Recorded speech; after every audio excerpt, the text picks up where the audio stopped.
तो देखो, जो नेक्स्ट चैप्टर है that is chapter number 18 of the book, final account of sole proprietorship. अब ये जो चैप्टर है ना, सब लोग ध्यान से समझना, चैप्टर नंबर 18 और इसके बाद हम लोग पढ़ेंगे एक चैप्टर नंबर 19। ये दोनों इंटरकनेक्टेड चैप्टर हैं पूरे। और ऐसा समझ लो, जो चैप्टर नंबर 20 है वो हम लोग पढ़ेंगे 12th क्लास के अंदर फर्स्ट चैप्टर, जो पार्टनरशिप का फाइनल अकाउंट्स है। मतलब सीक्वेंस किस तरह से, 11th आपका प्रोप्राइटरशिप पे एंड हो जाता है, ठीक है, और जब 12th का स्टार्ट करेंगे पहला चैप्टर, वो पार्टनरशिप का फाइनल अकाउंट्स होगा। Getting my point? तो बेसिकली जब हम लोग बात करते हैं final account of sole proprietor की, now what is meaning of word sole proprietor? Who is sole proprietor? मतलब ऐसा situation when business is manage only by a single person. जब कोई बिजनेस को मैनेज करने के लिए ओनली एक सिंगल पर्सन है तो वो कहलाता है सोल प्रोप्राइटर। अब आप समझो, ऐसी सिचुएशन जहां पे business is manage by registration under company, तो वहां होगा कंपनीज एक्ट। मान लो दो या दो से ज्यादा लोग मिलकर बिजनेस कर रहे हैं, एक पार्टनरशिप फर्म बना रखी है, तो पार्टनरशिप अकाउंट फॉलो होगा। तो जब हम लोग बात करते हैं फाइनल अकाउंट सोल प्रोप्राइटरशिप, बोले सर इसमें चैप्टर 18 और 19 दो चैप्टर का क्या लॉजिक है? अब पता है इसमें दो चैप्टर क्यों है? एक चैप्टर में तो हम लोग देख रहे हैं फाइनल अकाउंट्स, और उसमें लिखा है विदाउट एडजस्टमेंट। फाइनल अकाउंट किसके थ्रू? और एक चैप्टर है फाइनल अकाउंट विद एडजस्टमेंट। ये दो चैप्टर हम लोग डिस्कस कर रहे हैं। One is final account without adjustment and second is final account with adjustment. अब विदाउट और विद एडजस्टमेंट में क्या डिफरेंस है? जैसे जैसे हम चैप्टर पढ़ेंगे वो डिफरेंस क्लियर होता जाएगा, लेकिन ये अच्छे से आएगा तो विद एडजस्टमेंट अच्छे से कर पाओगे। अच्छा, एग्जाम पॉइंट ऑफ व्यू के मैं आपको ये बताता हूं, एग्जाम पॉइंट ऑफ व्यू से final account without adjustment and with adjustment both are very important, even not only for 11th class. ठीक है, 11th क्लास के लिए तो है, एक कंसेप्ट बिल्डिंग के लिए बहुत सॉलिड चैप्टर है। फिर आगे जैसे आप फाउंडेशन लेवल पे जाओगे या any of competitive exam, foundation level पे तो लगभग लगभग इसका क्वेश्चन 20 मार्क्स का होता है। ठीक है ना, 15-20 मार्क्स का क्वेश्चन रहता है। इवन कॉम्पिटिटिव एग्जाम में फाइनल अकाउंट्स का एक बहुत बड़ा रोल है, और जो भी आप कंपनी की बैलेंस शीट्स और वो देखते हो, वो सब डिराइव फाइनल अकाउंट्स के थ्रू ही होती। तो फाइनल अकाउंट्स के अंदर मैंने आपको जो स्टार्ट किया था, एक बेसिक कंसेप्ट मैं फिर से रिपीट करता हूं। देखो, फाइनल अकाउंट्स मतलब ऐसे accounts which are prepared at the end of the year. पूरे साल हमने बिजनेस किया, हमने पूरे साल सेल किया, पूरे साल परचेज किया, कुछ रेंट पेमेंट किए, कुछ इनकम्स हुई, इनडायरेक्ट तरह की इनकम हुई, डायरेक्ट एक्सपेंस हुए, उन सबको एक प्रॉपर फॉर्म में कंपाइल करना, वो हम लोग सीखेंगे फाइनल अकाउंट्स के अंदर। ठीक है ना? तो एक बार अगर नोटिंग नहीं किया तो वापस नोटिंग कर लेंगे। आप लोग स्टार्ट करो, आप लिखो। The final account means, the final account means preparation of, final account means preparation of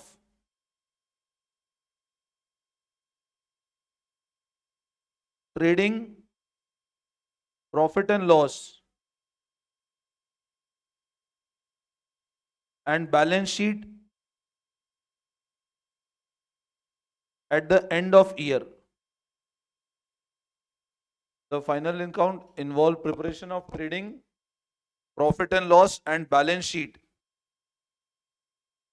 at the end of the year. ठीक है, अब मैंने आपके सामने तीन अकाउंट के नेम लिखे। एक तो मैं लिखा ट्रेडिंग, एक लिखा प्रॉफिट एंड लॉस, और एक लिखा बैलेंस शीट। अब इन तीनों के अंदर क्या होता है, मतलब जब भी हम लोग बात करते हैं फाइनल अकाउंट्स की, तो फाइनल अकाउंट्स के अंदर तीन तरह के अकाउंट मैंने बताया आपको। पहला मैंने बताया ट्रेडिंग। ये तीन अकाउंट हम लोग बनाना सीखेंगे, ट्रेडिंग, पीएनएल, बैलेंस शीट। अब इन तीनों में डिफरेंस क्या है, सबसे पहले ये समझना। मैं आपको है ना, एक तो दो चीज पूछता हूं, आप समझना। मैंने बोला ट्रेडिंग अकाउंट के अंदर पता है हमेशा हेडिंग ऐसे आती है, trading account for the year, PNL for the year, और बैलेंस शीट आता है एज ऑन। अब आप इन तीन लाइन का डिफरेंस समझो। Trading account for the year,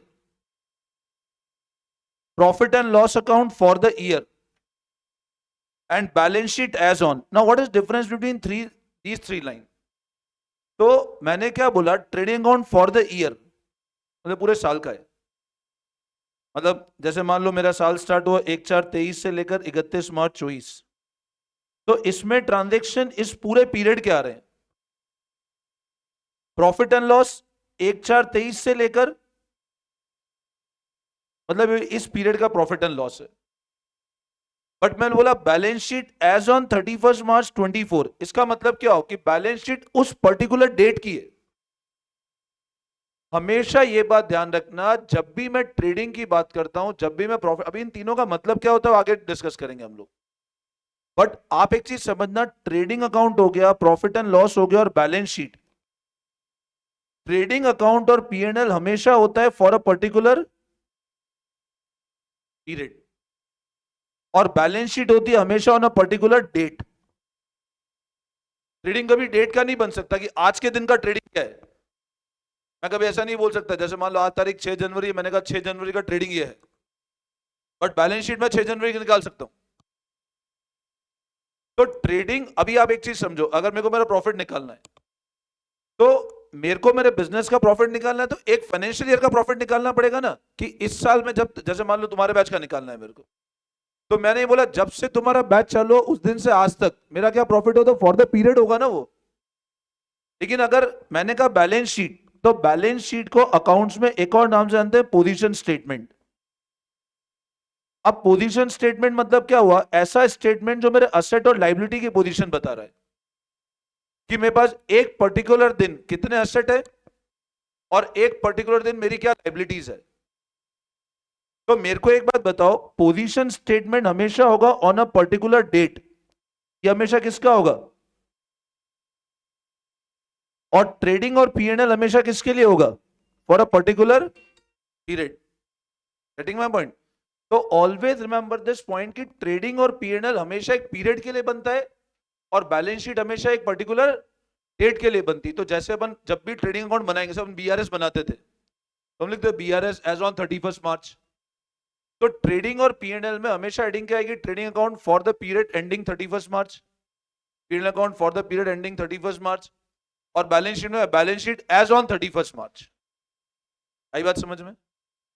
अब सर क्या डिफरेंस है ट्रेडिंग प्रॉफिट एंड लॉस में? तो सबसे पहले हम लोग बात करते हैं ट्रेडिंग अकाउंट की, ठीक है ना। तो देखो, अगर मैं ट्रेडिंग की बात करता हूं, मैंने आपको पहले भी ये चीज बताया कि जो भी बिजनेस होते हैं, जो भी कोई भी बिजनेस होगा, मतलब आज कोई भी पर्सन बिजनेस कर रहा है, तो तीन तरह की ट्रेड में इन्वॉल्व हो सकता है। या तो बिजनेस वो किस नेचर कर रहा हो, या तो मैन्युफैक्चरिंग सेक्टर में इन्वॉल्व हो, या वो कौन से सेक्टर में हो सकता है, या वो कौन सेक्टर में हो सकता है, सर्विस। मतलब आप अगर जितने भी बिजनेस होते हैं, आप इन तीनों के अलावा और किसी हेड में क्लासिफाई कर ही नहीं सकते। या तो बिजनेस किस फॉर्म में होगा, या तो मैन्युफैक्चरिंग का काम कर रहे हो, या बिजनेस क्या कर रहे हो, या बिजनेस क्या कर रहे हो, सर्विस प्रोवाइड कर रहे हो। अभी हम लोग क्या बात कर रहे हैं, मैन्युफैक्चरिंग मतलब जैसे मान लो कोई कंपनी है, उसका प्लांट है, मैन्युफैक्चर करती है कंपनी, और वो गुड्स सेल कर रही है। तो ऐसा हो सकता है कंपनी मैन्युफैक्चरिंग भी कर रही है और ट्रेडिंग भी वही कर रही है। तो मैन्युफैक्चरिंग मतलब क्या हुआ, गुड्स बनाने का काम भी हम लोग ही कर रहे हैं। मैं ट्रेडिंग की बात करता हूं, what is meaning of trading. अगर मैं बोलूं एक बिजनेस है जिसका काम ही ट्रेडिंग एक्टिविटी है, तो मतलब क्या एक्टिविटी कर रहा है बताओ वो, मतलब उसका काम क्या है, या तो परचेज एंड सेल ऑफ, और अगर सर्विस प्रोवाइडर है, तो मान लो मैं पढ़ा रहा हूं तुम लोगों को, तो I am belong to which industry, service provider. तो हर बिजनेस हमेशा ध्यान रखना इन तीन हेड में क्लासिफाई होता है, या तो मैन्युफैक्चरिंग, या ट्रेडिंग, या सर्विस इंडस्ट्री। आपके करिकुलम में अभी ये वाला पार्ट कवर नहीं है, आपके उन्होंने ये वाला पार्ट भी कवर नहीं है। हम लोग बात किसकी कर रहे हैं अभी, सिर्फ उन लोगों के फाइनल अकाउंट जिनका काम है ट्रेडिंग करना, मतलब जो गुड्स परचेज करते हैं और गुड्स क्या करते हैं, सेल करते हैं। तो सबसे पहला जो अकाउंट बनता है फाइनल अकाउंट्स के अंदर, पहला अकाउंट कौन सा बना, ट्रेडिंग। अब ट्रेडिंग मतलब क्या हुआ, ये अकाउंट वो सारी डिटेल कंटेन करेगा which is consisting of buying and selling of goods, ठीक है ना। तो अब लगाओ सबसे पहले heading trading account.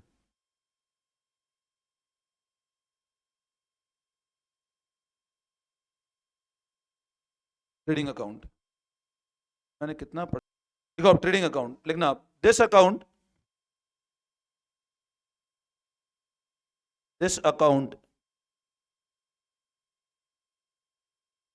reveals the position of gross profit oblique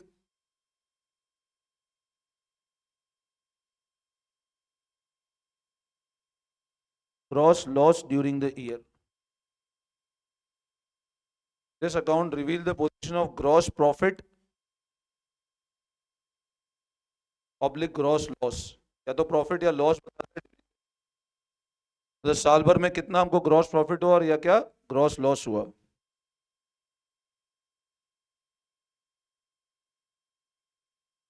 All direct expense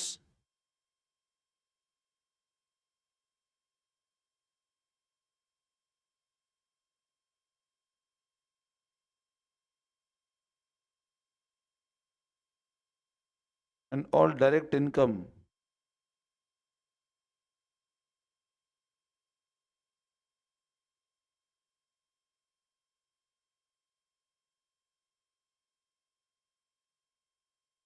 this account reveal the position of gross profit oblique gross loss during the year।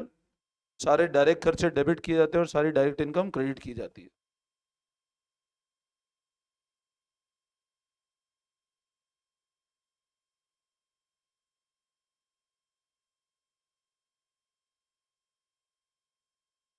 अब क्या कंसेप्ट है समझना, देखो ट्रेडिंग की हम लोग बात करते हैं। सबसे पहले मैंने अभी आपको बताया ट्रेडिंग अकाउंट हमेशा क्या होगा, फॉर द ईयर। अब है ना, वापस मैं आपको ले जाता हूं उस चैप्टर पे अपन ने पढ़ा था रूल्स ऑफ डेबिट क्रेडिट। आपको ध्यान है रूल्स ऑफ डेबिट क्रेडिट में हमने दो तरह के अकाउंट की क्लासिफिकेशन पढ़े थे। पहला था ट्रेडिशनल और सेकंड था मॉडर्न। ट्रेडिशनल में पढ़ा था रियल, नॉमिनल, पर्सनल, ध्यान है। और मॉडर्न में हमने पढ़ाया था रिकॉल कोड वर्ड पढ़ा था हम लोगों ने, revenue, expense, capital, asset, liability. अच्छा, मैंने आपको बैलेंस शीट बताया था, बैलेंस शीट बनती थी या नहीं भी बताया तो समझ लो बैलेंस शीट के अंदर दो हेड है। एक तो हेड कौन सा है यहां पर, और एक हेड कौन सा है।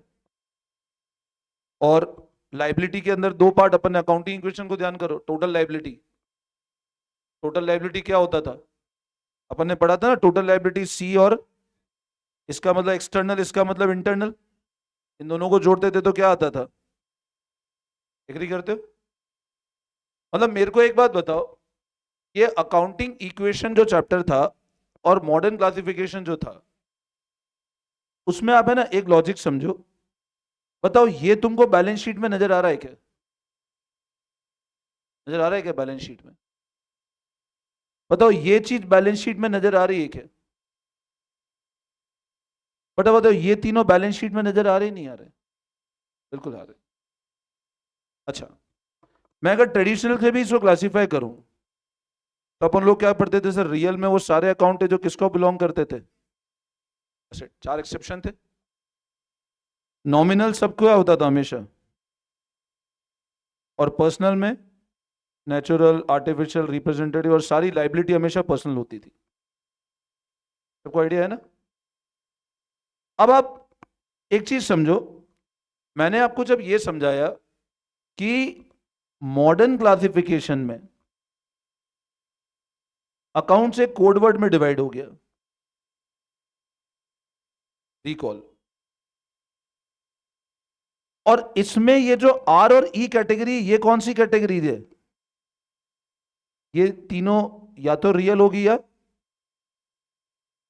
तो मेरे को एक बात बताओ, अगर मैं ऊपर वाले क्लासिफिकेशन की बात करता हूं तो सी, ए और एल बताओ बैलेंस शीट में जा सकती नहीं जा सकती, मतलब ये तीनों बैलेंस शीट में अलाउड है। मतलब मैं ऐसा बोलता हूं रियल और पर्सनल बैलेंस शीट में जा सकते हैं। बट बताओ क्या नॉमिनल अकाउंट कभी बैलेंस शीट में जाएंगे क्या? कभी नहीं। तो ये पॉइंट सब लोग हमेशा ध्यान रखना कि जितने भी अकाउंट जो कौन सी कैटेगरी को बिलोंग करते हैं वो कभी भी बैलेंस शीट में ट्रांसफर नहीं किए जाएंगे। सबसे पहला पॉइंट ये बहुत अच्छे से समझ लें। और अब मैं अगर आपको ऐसा बोलूं, मतलब इस चैप्टर का बहुत बेसिक लॉजिक से समझा रहा हूं मैं आपको। मैंने ऐसा बोला अकाउंट्स, अकाउंट्स का जो घर है ना उस घर का नाम है बैलेंस शीट। अकाउंट्स के घर का नाम क्या है? अब मैंने ऐसा बोला, ये मान लो मैंने ऐसा एक, ये मैंने कहा ये अकाउंट्स का घर है, और मैंने बोला इधर कि ये अकाउंट्स का घर है और इसका नाम क्या है, और इस घर में असेट है, लाइबिलिटी है। अब आप समझो, अगर मैं अकाउंट्स की फैमिली की बात करता हूं तो इस फैमिली में कितने मेंबर हैं बताओ? ये 5 मेंबर इस फैमिली के अंदर है, बट इसने नाइंसाफी करी अकाउंट्स ने। घर में किसको जगह दी? सिर्फ पहले इन दो को दी और ये इसके साथ ही सेट हो गए। तो आपको हमेशा ये ध्यान रखना है ये सिमेट्री की इस घर के अंदर आपको इन दोनों को कभी लेके नहीं जाना है। और जब जब आप इस घर के अंदर इन दोनों को घुसाओगे तो अकाउंट्स नाराज हो जाएगी। तो अपने को नाराज नहीं करना। तो बेसिक लॉजिक हमेशा ध्यान रखना कि बैलेंस शीट के अंदर कभी भी कौन नहीं जाना चाहिए? Revenue expense. अब सर कैसे नहीं जाने चाहिए? क्या उनको घर से बाहर निकालेंगे क्या? मतलब ऐसे तो यूं नहीं करना धक्के देके बाहर निकाल देना। मान लो यहाँ परचेज दिख गया, तुमने कहा नहीं नहीं नहीं इसको हटा दो, ऐसे ऐसे ऐसे ऐसे नहीं करना है अपने को। अकाउंटिंग को अकाउंटिंग के थ्रू ही करना है अपने को। मतलब we need to always ensure कि वो सारे अकाउंट जो बिलोंग करते हैं इन दो कैटेगरी में वो कभी भी कहां नहीं जाने चाहिए। बट उसके कुछ एक्सेप्शन है, कुछ ऐसे एक्सेप्शन में बताऊंगा जहां पे ये दोनों भी बैलेंस शीट में जाएंगे, बट वो आगे पढ़ेंगे अपन कब जाएंगे वो।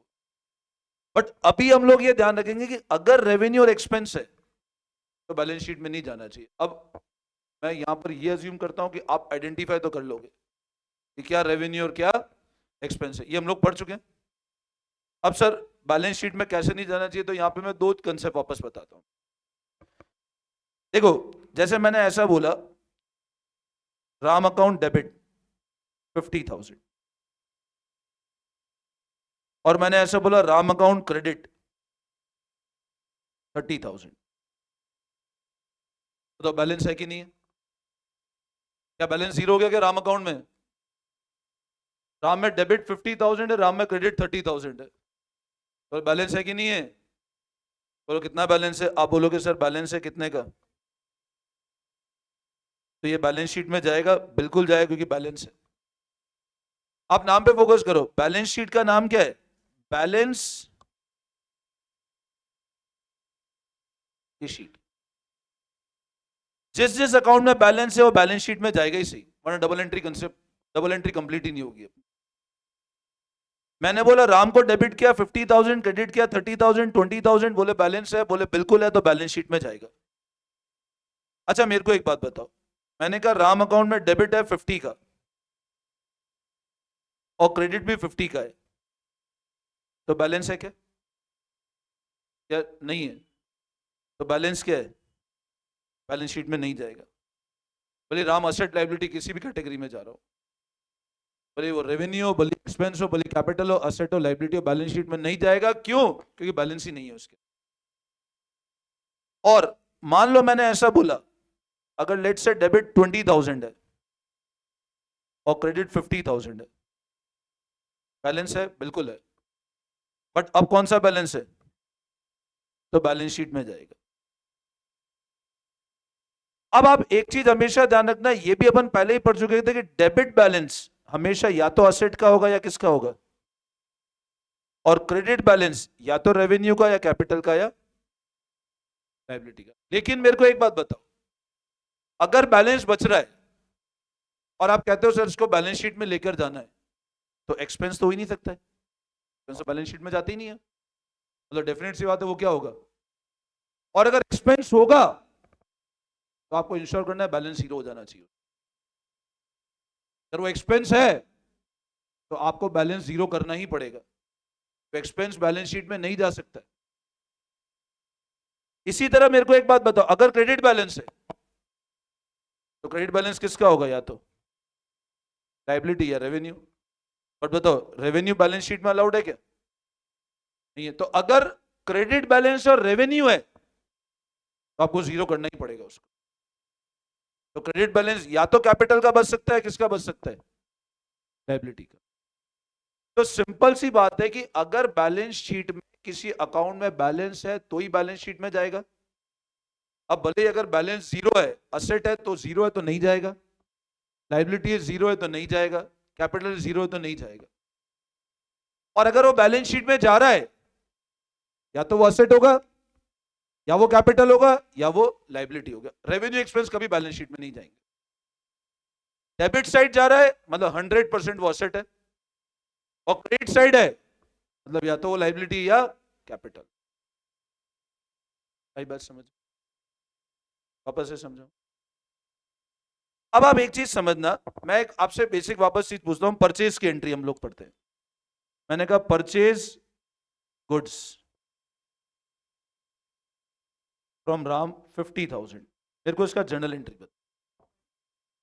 आप बोलोगे सर इसका जर्नल, देखो पता है मैं आपको बताऊं ये चैप्टर बच्चों को बहुत टफ लगता है, मतलब विद एडजस्टमेंट जा सके तो बच्चे ऐसे होते हैं कि सरेंडर कर देते कि नहीं अकाउंट्स हमको, मतलब यहाँ जाके बच्चों को लगता है अकाउंट्स बहुत टफ है। बट मैं आपको जिस कंसेप्ट से पढ़ा रहा हूँ आप ध्यान से पढ़ोगे, बहुत इजी चैप्टर है। मतलब इतने चैप्टर पढ़े ना अपने, it's a very easy chapter, बस कंसेप्ट क्लियर होंगे तो आपको आपको कहीं रटना नहीं पड़ेगा। और इतना मैं आपको परफेक्ट कर दूंगा कि एक ही रीडिंग में पूरा क्वेश्चन सॉल्व हो जाएगा हम लोग। बट आप स्टार्टिंग कंसेप्ट बिल्कुल अच्छे से समझ लेना, ठीक है ना। अब आप मेरे को एक बात बताओ, आपको सिर्फ रूल्स और डेबिट क्रेडिट अच्छे से आना चाहिए और जनरल एंट्री के लॉजिक्स आने चाहिए। मैंने आपसे पूछा परचेज गुड्स फ्रॉम राम, बोलो क्या जनरल एंट्री करेंगे? आप बोलो सर इसकी एंट्री करेंगे purchase account debit to Ram. अच्छा अब मेरे को है ना एक बात बताओ, परचेज कौन सी फैमिली का मेंबर है? एक्सपेंस। सबको आइडिया, एक्सपेंस कह दो या इसको नॉमिनल भी कह सकते हैं। और राम इसमें क्या है बताओ, लाइबिलिटी या क्रेडिटर? लाइबिलिटी हो गई एक तरह से पर्सनल, या क्रेडिटर हो गया, बोलो इसमें कोई दिक्कत? अब मेरे को एक बात बताओ आप लोग, चलो इधर ध्यान दो, वापस ध्यान दो। परचेज गुड्स फ्रॉम राम, अब बोलो सर एंट्री करी परचेज एक्सपेंस है टू राम। एक चीज मेरे को लॉजिक सोच के बताना, मान लो आपने ये परचेज किया 1/4/2023 को, ये आपका साल एंड हो रहा है 31 मार्च 24 को। सबसे पहले बताओ अगर राम को आपने पूरे साल भर में पेमेंट नहीं किया, पूरे साल भर राम को पेमेंट किया ही नहीं, तो अभी भूल जाओ अकाउंट्स की बात। अपन अगर ऐसा बोलते हैं हमने एक, अच्छा राम कौन है, अपना सप्लायर है, उसने हमको गुड सप्लाई किए, हमने पेमेंट नहीं किया, तो मेरे को एक बात बताओ 31 मार्च 24 की जो बैलेंस शीट बनेगी उसमें बताओ राम क्या हमारी बुक्स में लाइबिलिटी आना चाहिए नहीं आना चाहिए? आना चाहिए ना, एग्री करते हो? अच्छा मेरे को एक बात बताओ अगर आपने पेमेंट नहीं किया तो ऑब्वियस सी बात है इसमें बैलेंस चलेगा। तो सबसे पहले बताओ ये फर्स्ट एंट्री है सेकंड एंट्री है? First entry. कैटेगरी, ये फर्स्ट एंट्री सेकंड एंट्री है? फर्स्ट। कैटेगरी एक्सपेंस है ना? कर लो, हेड डाउन कर लो, कोई बात नहीं, बाकी लोग अब हमने एंट्री करी purchase account debit to Ram. अब बोलो सर परचेज कौन सी कैटेगरी बिलोंग कर रहा है? एक्सपेंस को। राम कौन सी कैटेगरी है? लाइबिलिटी। अगर हमने पेमेंट नहीं किया तो बैलेंस शीट में लाइबिलिटी आना चाहिए। तो अगर आपने पेमेंट नहीं किया तो this will be shown under the head liability side इन। अब मैं बात करता हूं इस एक्सपेंस की। अब बताओ एक्सपेंस है, देखा जाए तो इस एंट्री के अंदर अपन ऐसा बोलते हैं परचेज को हमने डेबिट किया है, कितने रुपए से डेबिट किया है, और राम को हमने क्रेडिट किया है। अगर आपने परचेज को दोबारा क्रेडिट नहीं किया, देखो आप समझो परचेज को आपने डेबिट किया है 50 से, और आपने बताया सर परचेज कौन सी फैमिली का मेंबर है, आपने राम को क्रेडिट किया है 50 से, और राम कौन सी फैमिली का मेंबर है। अब अगर आपने दोबारा परचेज को क्रेडिट नहीं किया तो बताओ परचेज में बैलेंस बचेगा कि नहीं बचेगा। परचेज में डेबिट बैलेंस दिख रहा है ना मेरे को 50,000, और राम में कौन सा बैलेंस दिख रहा है। आप बोलो सर बैलेंस शीट मैच कर जाएगी आपकी, तो बोलोगे डेबिट साइड, डेबिट मतलब क्या है, और आप बोलोगे लाइबिलिटी, बैलेंस शीट बनानी है, मैंने ऐसे बैलेंस शीट बनाई, मैंने यहां लिख दिया परचेज 50 और इधर लिख दिया मैंने राम, तो देखा जाए तो बैलेंस शीट मैच तो कर रही है, बट क्या सही बैलेंस शीट है क्या, whether this is a correct balance sheet, नहीं। क्योंकि आप एक चीज समझो, ये तो कौन सा फैमिली का मेंबर है, आपने बैलेंस शीट में इन्वॉल्व कर दिया, और जब बैलेंस शीट में इन्वॉल्व किया तो असेट है ही नहीं है। तो आप एक चीज समझना, सिर्फ बैलेंस शीट का मैच होना, टोटल मैच हो गया तो बुक्स करेक्ट है, वो नेसेसिटी नहीं है। मतलब आप ये सोचो कि अगर टोटल मैच हो गया मतलब मेरी बुक्स बिल्कुल करेक्ट है, दिस इज नॉट नेसेसिटी। अभी मेरे को बताओ, अगर ये, अच्छा बताओ ये बैलेंस शीट में अलाउड है कि नहीं, ये अलाउड है कि नहीं, लाइबिलिटी है इसलिए अलाउड है, और पेमेंट नहीं किया तो जाएगा ही सही। लेकिन मेरे को एक बात बताओ, क्या ये वाला मेंबर बैलेंस शीट में अलाउड है क्या, नहीं है ना अलाउड। तो आपको इसको सेम ईयर में क्या करना पड़ेगा, दोबारा क्लोज करना ही पड़ेगा। अब सवाल आता है सर क्लोज करें कैसे, तो मेरे को एक बात बताओ, डेबिट है तो क्लोज करने के लिए ऑब्वियस ही बात है, हमको टू परचेज तो करना ही पड़ेगा। ये तो 100% होगा ही सही, टू परचेज होगा तभी तो परचेज क्लोज होगा। अच्छा बताओ टू परचेज होगा तो ये कौन सी एंट्री है, कैटेगरी। लेकिन आप ऐसे सिर्फ टू परचेज करके तो नहीं छोड़ सकते, सब्जेक्ट का नाम है डबल एंट्री है, तो सिंगल एंट्री हुई सिर्फ, कुछ ना कुछ डेबिट करना पड़ेगा। तो अब यहां पे आता है, आप बताओ परचेज कौन सी एक्टिविटी है, परचेज किसके लिए यूज करते हैं बताओ अपन लोग, हमें गुड्स के लिए, परचेज किसके लिए यूज होता है, तो परचेज एक्टिविटी कौन सी है, परचेज और सेल करना कौन सी एक्टिविटी का पार्ट है, ट्रेडिंग। तो हम लोग कहां से क्लोज करते हैं ऊपर इसको, ट्रेडिंग टू, ये बात करो। तो ये जो परचेज है ये कहां शिफ्ट हो जाएगी, ट्रेडिंग अकाउंट। अच्छा अब मेरे को बताओ, अगर मैं ट्रेडिंग का लेजर बनाऊं तो ट्रेडिंग के लेजर में क्या पोस्टिंग होगी, बोलो इस एंट्री की क्या पोस्टिंग होगी, यस और नो, बोलो समझ आई बात में, कोई डाउट। तो अब बताओ इस एंट्री में परचेज क्रिएट हुआ क्लोज हुआ, परचेज क्लोज हुआ, ऑलरेडी क्रिएटेड था तभी क्लोज कर पाओगे आप। अच्छा मेरे को बताओ, अगर अपन क्लोज 20 से ही करें, ऊपर अपन ने डेबिट 50 दिया और नीचे एंट्री टू परचेज 20 किया, तो कितना बैलेंस बता देगा परचेज 30, तो 30 का फिर बैलेंस शीट में जाएगा, वो भी अलाउड नहीं है। तो एक्सपेंस और रेवेन्यू को हमेशा पूरा ही क्लोज करना हमको पड़ेगा। अच्छा इसी तरह मेरे को एक बात बताओ, मैंने ऐसे बोला गुड्स